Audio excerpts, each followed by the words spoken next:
Fala galera do sexto ano, tudo bem com vocês? Eu sou o professor Juliano, professor de História, e estamos aqui dando continuidade às nossas aulas sobre o mundo grego, né? Essa, de uma maneira geral, uma somatória de todas as aulas que a gente já teve, essa é a nossa 10ª aula, é coisa pra caramba, né? Percebam então a diferença que a gente está tendo de tratamento sobre o mundo grego para as civilizações anteriores. Nós estamos tendo muito mais aulas sobre esse assunto do que vocês tiveram sobre Mesopotâmia, sobre China, sobre Índia, sobre Egito, né? Por quê? Porque nós temos a formação do pensamento da civilização ocidental, que é a maneira de viver que a gente tem hoje em dia no Brasil, por exemplo, que ela é baseada em 3 bases, né? Baseada em 3 bases não, baseada em 3 princípios. A gente tem, primeira coisa, a moral judaico-cristã, a filosofia grega e o direito romano. Então, é por isso que a gente estuda tanto Grécia e por isso também a gente vai estudar tanto Roma nas nossas aulas daqui a algumas semanas, certo? Então, o que a gente vai ver nessa nossa aula de hoje, pessoal? Na aula passada a gente falou sobre os períodos históricos gregos, hoje a gente vai retomar rapidinho, porque você já viu na aula passada, já viu em outras também, então não tem tanta necessidade. Hoje nós veremos a sociedade e a política ateniense, certo? Na aula passada nós vimos a sociedade e a política de Esparta, tá? Então, aqui a gente vai ver uma outra cidade-estado. E aí depois eu converso com vocês para dizer o que fazia essas cidades-estado tão diferentes serem consideradas gregas ou pertencentes a um mundo grego, beleza? Então vamos lá, pessoal. A gente já viu isso na nossa aula passada. Essa divisão, são 5 os períodos da história grega, o pré-homérico, o homérico, o arcaico, o clássico e o helenístico, né? E entenda, eles durante esses períodos não utilizarão essas nomenclaturas aqui. Essas nomenclaturas serão utilizadas posteriores por historiadores mais recentes, mais do século XIX principalmente, que vão estudar a história do povo grego, tudo bem? Então, vocês viram lá que no período pré-homérico a invasão dos aqueus, eólios, jônios e dórios. Cada um desses povos fundou algumas cidades, né? Os dórios, quando invadem isso aqui, originam a primeira diáspora, eles, fundarão a cidade de Esparta. Os jônios fundarão uma outra cidade depois dessa primeira diáspora, que é a cidade de Atenas, certo? E aí, depois da primeira diáspora, ocorre o surgimento das genos, dessa mesma forma que a gente viu aqui depois, né? Que está aqui no quadro. Genos mais genos dá origem a uma frátria, frátria mais frátria dá origem a uma tribo, tribo mais tribo dá origem a uma polis. Isso acontece da mesma maneira para a cidade de Atenas, né? Aí vai ter o surgimento dessa cidade. As cidades-estado do mundo grego, as polis gregas, surgirão dessa mesma forma, tá? Então, após isso, nós temos a segunda diáspora e aqui é o período que a gente está vendo, que é o período arcaico, o período de desenvolvimento das polis ou cidades-estado, tá? Vamos lá. Perdão. Aqui, galera, a gente tem a imagenzinha de uma deusa. Lembra que das nossas aulas de cultura grega, eu comentei com vocês que a religião grega é baseada no politeísmo, né? Eles tinham crenças em vários e vários deuses diferentes, né? E esses deuses eles eram antropomórficos, eles tinham as características, uma mistura de característica humana com característica... as características deles eram características humanas, tanto na questão estética do corpo, quanto na questão comportamental. E aí você veja aqui a imagem de uma deusa, que é a deusa Palas Atena, certo? E Atenas, galera, ela aparece de vez em quando em desenhos da Disney, por exemplo, como Hércules, onde a gente tem a sociedade grega representada ali, baseada principalmente nos valores atenienses, tá? Então, onde fica localizada a cidade de Atenas, né? Fica localizada na Península da Ática, que é essa região que a gente vai ter aqui, ó, tá? Ali nós temos a Península da Ática, ali em vermelho, tá? Você tem o surgimento dessa cidade de Atenas sendo fundada pelos jônios. Então, 2 coisas importantes. Os espartanos são fundados pelos dórios, os atenienses são formados pelos jônios. Professor, o que faz deles, então, gregos? Né? Lembra? Aqui, antes das invasões, existia uma cultura chamada de cultura creto-micênica, que você tem a língua grega sendo desenvolvida e você tem a religiosidade grega também sendo desenvolvida. tanto espartanos quanto atenienses vão se utilizar e vão seguir a língua grega e também os princípios da religiosidade, desses vários deuses que eles adorarão. Tudo bem? Continuando, galera. Aqui a gente vai ver a sociedade ateniense. Dá uma olhadinha aqui. Essa imagem aqui eu peguei de um canal de um outro professor, por causa que foi a melhor imagem que a gente tem sobre isso, tá? Um canal chamado História Online. Se você tem muitas dúvidas de história e além do que a gente tem no canal aqui do SAI, vai no canal desse cara, História Online, é maravilhoso, tá? É para o pessoal do vestibular, mas você pode se utilizar dele também. E aqui você tem uma representação da sociedade ateniense, certo? Olha como ela é dividida, pessoas. No topo dessa sociedade nós temos os eupátridas, menor parte dessa sociedade. Os eupátridas eram as pessoas que possuíam terras, as melhores terras. Tá? Como a região que você tem ali de desenvolvimento da cidade de Atenas é uma região montanhosa, as terras de planície, as melhores terras que a gente vai ter ali, ficarão para os eupátridas. Quem são os eupátridas, galera? Os descendentes dos paterfamílias. Quem eram os paterfamílias? Paterfamílias era o cara que comandava Agenos. Agenos, então, ela era comandada por um paterfamílias. Lembra disso aqui, ó? As pessoas que têm uma descendência direta do paterfamílias serão os eupátridas. Eupátrida é aquele que possuía terra, tá? Os grandes latifundiários, ok? Abaixo deles, galera, nós temos os demiurgos. Quem são os demiurgos? São os comerciantes. São as pessoas que ficam com algumas propriedades no litoral. Por quê? Como é uma região muito recortada e uma região marítima, o comércio marítimo, o comércio naval vai ser muito marcante e muito importante para a sociedade grega, para a sociedade ateniense, perdão. Tá? E aí nós temos então os demiurgos. Abaixo deles nós temos os georgóis, que são os pequenos proprietários. São pessoas que possuem terras, só que não as melhores terras, eles ficam com as piores terras e vão ter que se virar com as terras que eles possuem. Tá? Abaixo, os tetas, lembra? Tetas. Os tetas, eles são os sem terras. São pessoas que não possuem propriedade. Tá? E não tendo terras, eles vão ter que vender o seu trabalho, vão ter que trabalhar para os georgóis, ou para os demiurgos, ou para os eupátridas. Certo? E abaixo, os escravos. Aqui em Atenas, a escravidão, galera, ela é uma escravidão feita por dívidas. Suponham o seguinte, imagina aqui que um georgói, um pequeno proprietário, fez um empréstimo de dinheiro ali de um eupátrida. E chegou no final disso e esse georgói ele não conseguiu pagar o empréstimo dele. Ele realizava a chamada hipoteca. O que é a hipoteca? É você colocar a tua propriedade que você tem como garantia da dívida que você está tendo. Tipo assim, se eu não conseguir pagar a dívida com alguém, a pessoa para quem eu devo vai ficar com as terras que eu possuo. E é isso que acontece aqui. Tá? Então você tem muitas pessoas nesse caso, muitos georgóis ou tetas, que acabavam se transformando em escravos simplesmente pelo fato de não conseguirem pagar uma dívida, independentemente do motivo. Por exemplo, o cara emprestou dinheiro e aí ele queria montar lá um georgói, ele queria melhorar a sua plantação sei lá, de qualquer coisa que você imaginar, trigo, por exemplo, e acontece que ele emprestou dinheiro e foi lá, plantou tudo mais, para poder produzir mais. E aconteceu que deu uma tempestade e acabou com toda a plantação que ele tinha. Esse cara vai conseguir pagar a dívida que ele fez? Não vai. Ele tem culpa nisso? Não tem. Só que a pessoa para quem ele pediu dinheiro emprestado não está nem aí com essa situação. Então, esse georgói vai acabar se transformando em escravo. Certo? Vai se tornar em propriedade de uma outra pessoa. E olha que detalhe importante. Aqui na lateral. Quanto mais para o topo dessa sociedade, mais renda e mais direitos. Renda está relacionado com propriedade da terra. Quanto mais terras, as maior quantidade de terras você tem, mais direitos você tem. Se você não tem terras, você não tem direitos. É isso que acontece aqui.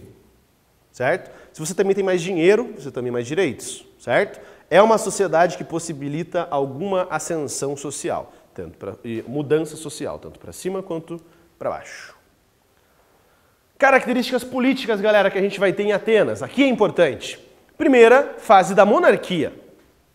A fase da monarquia, galera, é uma fase importante que a gente vai ter e depois ela passa para o período da oligarquia e depois para a democracia, que é o que nós temos até hoje. Vejam só, A monarquia é no século X, o período que a gente tem ali ainda das genos, os paterfamilias governando, ou também chamado de Basileu. É o rei que governava aquela região.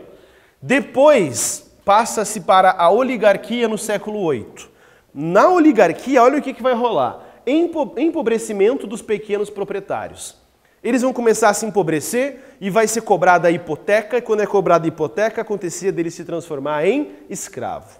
Outro detalhe do período da oligarquia, galera, expansão do comércio marítimo. Por que vai ter expansão do comércio marítimo? Por causa que os atenienses não têm uma região boa para produzir todos os seus alimentos, para produzir os seus suprimentos necessários. Então eles precisavam comercializar com outras regiões. Tá? Por isso o comércio naval é tão importante e desenvolvido pelos atenienses. E vejam, as pessoas elas sentiam medo de que a qualquer momento poderia se transformar em escravo por não poder pagar uma dívida. Não tinha uma participação política tão presente, tão forte. O povo não participava das decisões.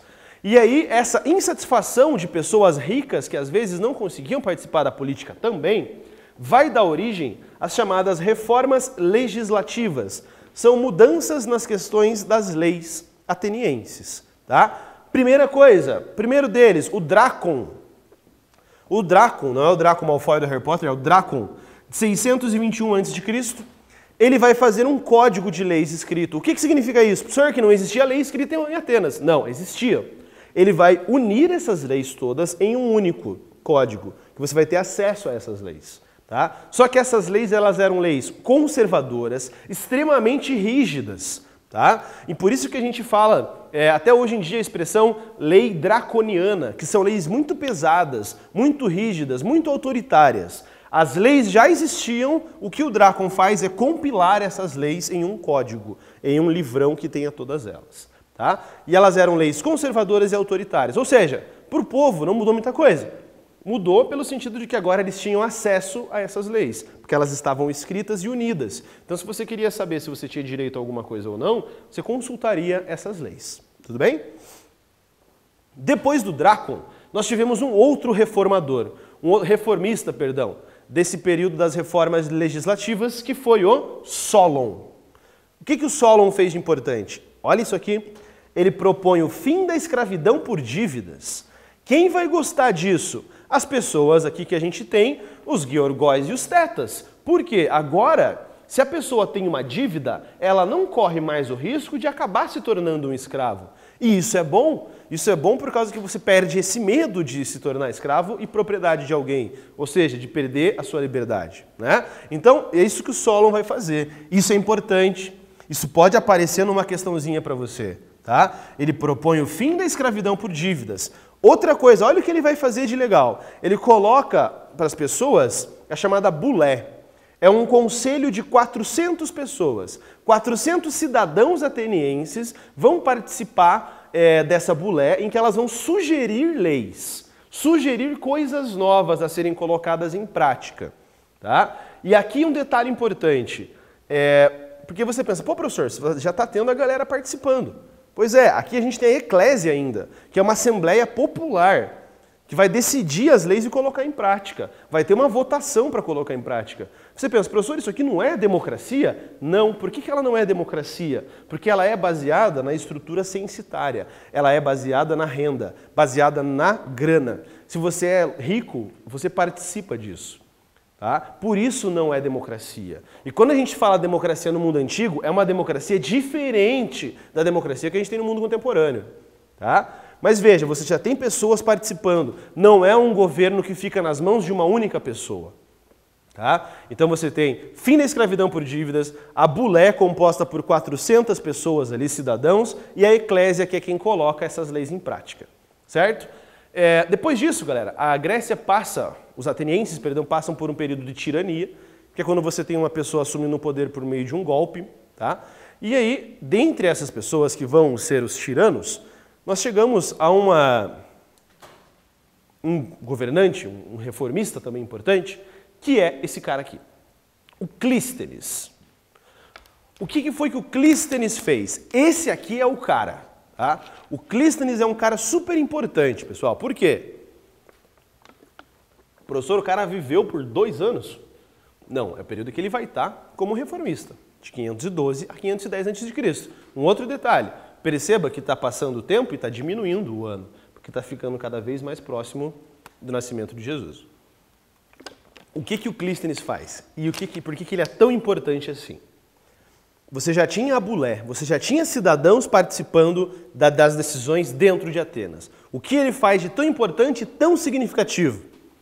Ele vai formar as chamadas demos. O que são demos? Ele vai pegar a cidade de Atenas e divide ela em 3 partes. Você tem a parte do litoral, a parte de planície e a parte de montanha. Tá? A parte de montanha vai ser a parte que vai ficar para as pessoas que vão ficar com essas terras ruins. Os eupátridas ficam com as melhores terras e os comerciantes com as terras do litoral, né? Então, o que ele faz de importante, pessoal? Divide a região da cidade de estado de Atenas em 10 partes. Por isso é uma demos. Cada uma dessas 10 partes recebe o nome de demos. De novo, ele dividiu Atenas em 10 e cada uma dessas 10 partes recebia o nome de demos. E dessas demos, eles tinham pessoas que iriam escolher e decidir diretamente nas leis dessa sociedade. Tá? Surgimento da lei democrática, e aqui tem um detalhe importante, todo cidadão é igual perante a lei. Você fala, opa, e é da hora, hein, professor? Todo mundo é igual perante a lei? Não, todo cidadão. E quem era cidadão em Atenas? Homem, livre, filho de pai e mãe atenienses e nascido em Atenas. Aqui tem um detalhe importante. Durante o período do Solon, tinha uma outra característica que era você ter grana. Agora você não precisa mais ter grana. Agora você precisa apenas ser homem, professor, e a mulher? Mulher não, criança também não, estrangeiro também não, escravo também não. Não são cidadãos, né? Então, cidadão era apenas homem, livre, filho de pai e mãe ateniense e nascido em Atenas. Com essas condições que são necessárias, né, você poderia participar da democracia. Como que ela funcionava? Você tem, então, pessoas de dentro dela, cadê? Acho que eu coloquei para vocês aqui. Aqui. A Bulé vai passar para 500 membros. Por quê? Cada uma dessas demos enviava 50 pessoas para decidir as coisas da cidade. Se você tem 10 demos e você tem 50 pessoas de cada demo, multiplica aí que você vai ter 50 vezes 10, você vai ter 500. 500 pessoas que participam. Você já tem uma democracia se desenvolvendo. A eclésia vai passar para 6.000 cidadãos que vão estar agora colocando em prática essas leis, certo? Não temos uma sociedade democrática como a gente tem hoje, mas para aquela época é extremamente democrático. Sim, você não tem participação da mulher, dos estrangeiros e das pessoas que não são consideradas cidadãs, dos escravos e das crianças, certo? E um detalhe importante é que a cultura ateniense vai valorizar a filosofia, vai valorizar o debate, vai valorizar a reflexão, o pensamento, o teatro e o ócio, que é o tempo de reflexão que você tem para poder colocar as questões políticas em prática. Tá? E, então, não se esquece que o Clístenes é o responsável pela criação da democracia. E para a gente fechar, a chargezinha que eu coloquei para vocês, olha que legal. Todos têm direito ao voto. Oba, bravo! Vão observando as imagens e a sequência. Aí o cara fala, menos as mulheres, obviamente. Oba, bravo, já diminuiu. E claro que menos os pobres também. Oba, bravo. Menos os escravos, tá certo? Oba, bravo. E menos os menores de 18 anos. Claro, oba, bravo. Fora esses detalhes, todos podem votar. Bravo. Ficou apenas um carinha ali. O que essa charge demonstra? Que a democracia ateniense é uma democracia que atingia uma pequena parcela da sociedade. Não eram todos que participavam, apenas os cidadãos. Beleza, galera? Beleza? Então, na nossa próxima aula, a gente vai fazer uma comparação entre as cidades de Atenas e Esparta, tá? E façam as atividades da plataforma que já estão disponíveis para vocês. Eu sou o professor Juliano e até a nossa próxima aula. Tchau!